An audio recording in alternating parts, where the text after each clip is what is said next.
पूज्य स्वामी सदानंद जी महाराज इस सम्मेलन के अध्यक्ष, अन्य सभी विद्वज्जन, विभिन्न सभाओं के नेतागण, हमारे उपदेशक वृंद, समक्ष उपस्थित भारत के कोने कोने से आए हुए सभी आर्य वृद्धजन, माताओं, बहनों, सज्जनों और देश की भावी आशाओं,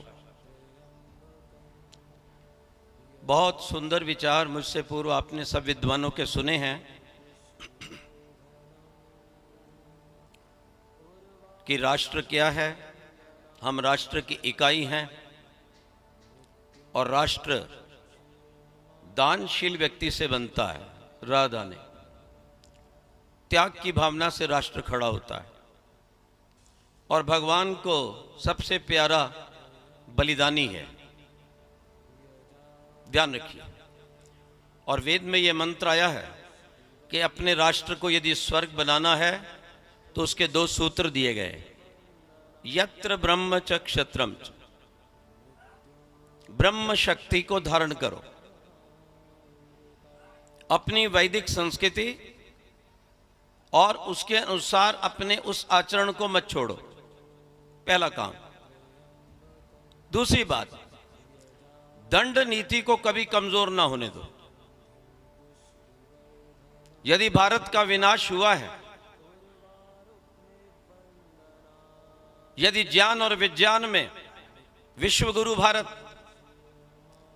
शक्ति में विश्व सम्राट भारत, संपदा में सोने की चिड़िया भारत, आज यदि आतंकवाद से, भ्रष्टाचार से, गोहत्या से और विदेशी कुकृति से, लिव इन रिलेशनशिप से और उल्टी सीधी आज जो नियमावली पास हो रही है जजों के द्वारा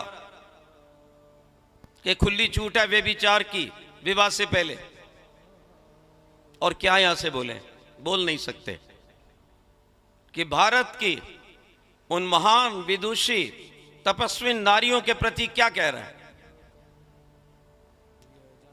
ऐसे गंदे वातावरण में कैसे तो अच्छी संतान मिलेगी।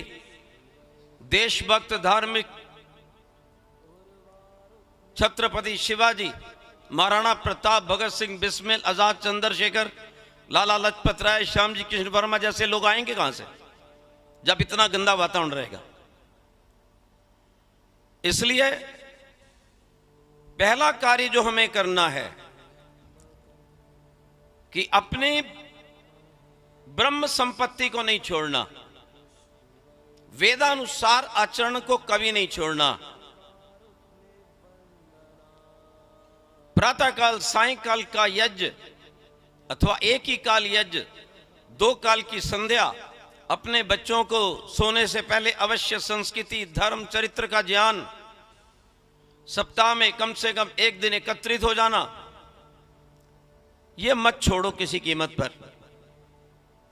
आगे विवाह को करना है, उसी प्रकार की वधू लाओ, उसी प्रकार का वर चुनो जो आपके राष्ट्र का निर्माण कर सके। आज क्या है, क्या पैदावार हो रही है। एक बेटी पढ़ी लिखी, MBA, मैंने कहा आओ संध्या करते हैं। हमने कहा ओम का उच्चारण करो, बोले मेरे सिर में दर्द हो जाती है। मैंने कहा धीरे बोल दो। जैसी वो है वैसी अपनी बेटी को सारा दिन बना रही है, पूरा दिन कार्टून देखना और उल्टा सीधा खाना पीना, नग्नता का पहनना। जो लोग इस राष्ट्र के लिए बलिदान हो गए वो सच्चे ईश्वर भक्त थे। चंद्रशेखर आजाद भोजन से पहले प्रतिदिन महर्षि दयानंद की पुस्तक का एक मंत्र पढ़ के रोटी खाते थे और वही पुस्तक उनके वहां से मिली थी। राम प्रसाद बिस्मिल एक आर्य माता की देन थी। ये मुझे वहां जाने पर पता लगा, मैं उनकी सहेली से भी मिला। अंतिम समय तक संध्या यज्ञ को नहीं छोड़ा। आज भी गोरखपुर में उनके जहां पर फांसी दी गई उसके बाहर यज्ञ कुंड बना है। चंद्रशेखर आजाद भी ईश्वर भक्त थे। भगत सिंह भी आस्तिक माता पिता की संतान थे, जो मूर्ख हैं, जो कहते हैं कि वो ईश्वर को नहीं मानता था। अंतिम समय में, फांसी के समय में कहता है now I see my god in his most visible form on the gallows. Bettiah में मुझे वो व्यक्ति मिले, श्री रामचंद्र, जिन्होंने कई दिन तक गुप्त निवास कर रहे भगत सिंह की सेवा की। कहने लगे भगत सिंह कभी सोता हुआ नहीं मिला, या तो कुछ पढ़ रहे होते थे, या ध्यान में होते थे, या व्यायाम करते मिले। और अगर वो नास्तिक होता तो क्यों जाता कलकत्ता की आर्य समाज में रहने के लिए। और कैसे रिश्ते थे उस समय आपस में, भाई बहन जैसे, कि सुशीला दीदी मिलती है तो अंगूठा काटकर तिलक लगा देती है, मेरे भाई अंग्रेजों से किसी कीमत पर समझौता मत करना, अपनी बहन के खून को याद रखना। आज कैसा उल्टा मेल मिलाप है। पहले भाई बहन जैसा मेल मिलाप होता था राष्ट्र की रक्षा के लिए, और आज व्यभिचार है। हम योग और यश से जुड़े हुए लोग आज कहां भटक रहे हैं? विदेशी उस कुकृति के पीछे। अर्थ और भोग, अर्थ कामेशु सक्ता नाम धर्म जानम न विदियत। आज ये घर की स्थिति हो गई है। इसलिए हमें अपने बच्चों को बचाना होगा, उस परंपरा को लाना होगा, और उनके अंदर वीर रस। निर्भीक रहोगे तो राष्ट्र बचेगा, और डरपोक रहोगे 5-5 बार ये उल्टे सीधी गंदी जो ललकार है अजान, वो ले लेगी आपकी जान। आपको पता ही नहीं वो कहता क्या है। 7वें आसमान के अल्लाह के सिवा कोई नहीं है। और सबसे बड़ा अगर कोई पैगंबर, कोई देवता है तो वो मोहम्मद है। इसलिए अल्लाह से फरमान है, इसके लिए, इसके परिवार के लिए और इसके अनुयायियों के लिए कल्याण करो, तुम्हारे लिए कोई उसमें चर्चा नहीं है। यही सारी बातें नमाज में भरी पड़ी हैं, वो 5 बार तुम्हें सुनाई जाती है। ईद होती तो कहते ईद मुबारक है। तुम्हारी गाय का गला काटता है, बेटियों को उठाता है, वो तो कुरान की आयत साफ कह रही है, काफिरों की औरतें, काफिरों की बेटियां तुम्हारे लिए जायज हैं। सूरा 8 से लेकर 12 से 17 तक की आयत पढ़ जाओ, अभी खोल के देख लो गूगल। बात क्या है? जो मुसलमान ना बने, साधारण दृष्टि से ना मारना, पोर पोर काट देना, तड़पाना, कोई और देखने वाले जल्दी बन जाए। उनको चिंता है, संख्या को बढ़ाओ, इनको डराओ, कश्मीर से भगाओ, क्योंकि सूरा 17 आयत 16 कुरान की कहती है यदि ये मुसलमान ना बने तो इनको भगाओ, काफिर समझ के पत्थर मारो। जो कुछ कश्मीरी में या भारत में जब भी कोई मुसलमान करता है, मैं तुरंत एक कुरान की आयत लिखता हूं, कोशिश करता हूं, और एक पर्चा आपके लिए छापा है। अगर आपको देश की चिंता है और आप इसे बचाना चाहते हैं तो ले जाना और छाप लेना। मुसलमान मुझे फोन करते हैं पाकिस्तान से, मत लिखो। मैंने कहा क्यों? तुम्हारी कुरान में लिखा है और तुम वहां पर पुस्तक मेले में बांटते हो, प्रचार कर रहा हूं ना, आप मत लिखो। फिर गालियां देते हैं, आंख निकाल देंगे, ये करेंगे वो करेंगे। हाँ, मैंने कहा देख लेंगे। मैंने कहा मैं देवदयान का सिपाही हूं, आर्य समाज से जुड़ा हुआ हूं, इन बोगस बातों पे मेरा कोई विश्वास नहीं है।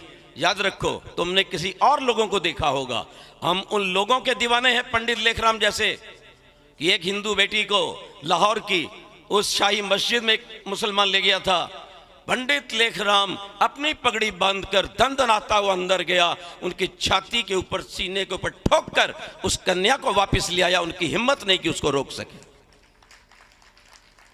हमारी रगों में वो श्रद्धानंद का खून है जिसने एक ही झटके में 5000 उन विदर्भियों को, जो कभी बेचारे बिछुड़ गए थे डर आदि के कारण, हिंदू बना दिया था। किसको मैंने कहा धमकी दे रहा था? मैंने एक सज्जन को कहा कि दैनिक यज्ञ करो, घर को पवित्र रखो, मैं तब आपके यहां भोजन करूंगा। वो कहते आप भी व्रत करो। मैं क्या बोलो क्या करूं? जो नहीं कर रहा मैं कर लूंगा। कहते आप कश्मीर हमेशा 1 महीने के लिए आओगे। मैं कहता तो मेरे लिए तो बहुत बढ़िया। ये पुरानी बात कर रहा हूं, इस आतंकवाद से पहले पूरे कश्मीर में लाल चौक से लेके जवाहर नगर, बारामूला, खसबात तक और आपके बारामूला के मंदिर तक में हमने प्रचार किया।